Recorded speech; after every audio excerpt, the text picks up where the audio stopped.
Our adage at the bar sets us up for a number of steps that we do during our adage out center. Again, these are just movements that are done slow, and when we're working our adage, it becomes a challenge to really maintain control of our body. We have to be breathing consistently and really lengthening out of our hips, through our upper body, out through our legs to the end of our toes. And so Adage can be quite the challenge in its own right.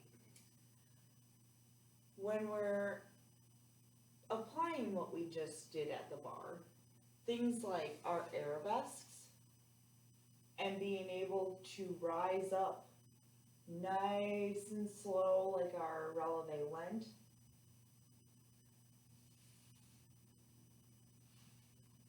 those become important when we are out center. We can also do our développés and our enveloppés out center. And we can take those higher, we can add releves in, and they all build. There are a whole number of steps that we can do out center. We can practice each of our body positions while we are working our adage, in which case then we can also take that up to an on-layer position, and we can practice all of that on releve.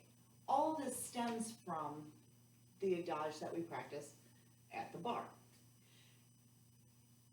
It's important because when we're utilizing the bar, we're able to have just a friend there to guide us, and it's really just a mental comfort.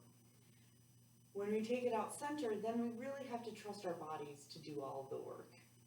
And so, again, it just takes some time and practice, and being able to take what you practice so hard at the bar and just applying it out center.